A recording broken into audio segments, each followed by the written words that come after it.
يا أهلا.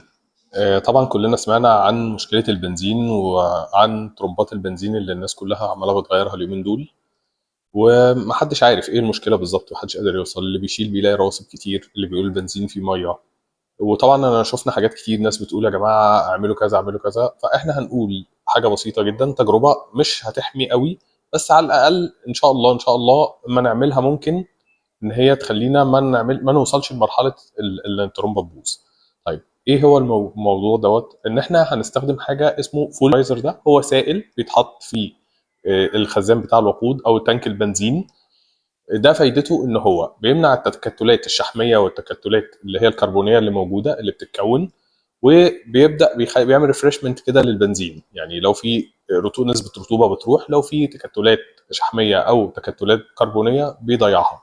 ده اصلا احنا بنستخدمه في حالات ان احنا مثلا مسافرين، هنسيب عربيه او هنسيب البايك او هنسيب اي حاجه مركونه لفتره، بنحطه عليها عشان نمنع حدوث مشاكل لما نيجي ندور تاني او نشغل تاني المحرك بتاع العربيه او الموتوسيكل.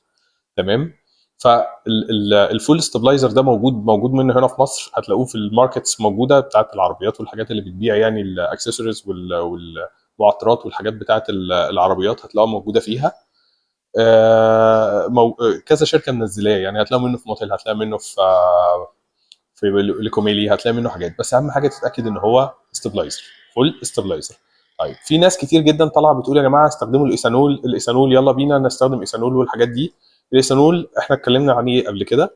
الايثانول في الفتره اللي احنا فيها دي هو خطر لسبب: لو البنزين فعلا فيه رطوبه، الايثانول شره جدا جدا للرطوبه. يعني ايه شره للرطوبه؟ يعني هو لو في رطوبه في البنزين او موجوده في التانك عند حضرتك من حاجه من بنزين قبل كده ما كانش كويس، هو هيجمع الرطوبه دي وهيعمل لك اوريدي ميه في التانك. فطبعا ده هيبقى عمل كارثه اكتر من اللي احنا فيها دلوقتي. هنبقى وصلنا لمرحله ان فعلا التانك دخل له ميه. فارجوكوا بلاش الايثانول اليومين دول خالص، وندور على الفول استابلايزر، وربنا يسهل. وطبعا ده تكلفته اقل بكتير جدا جدا من ان انت تغير ترمب بنزين.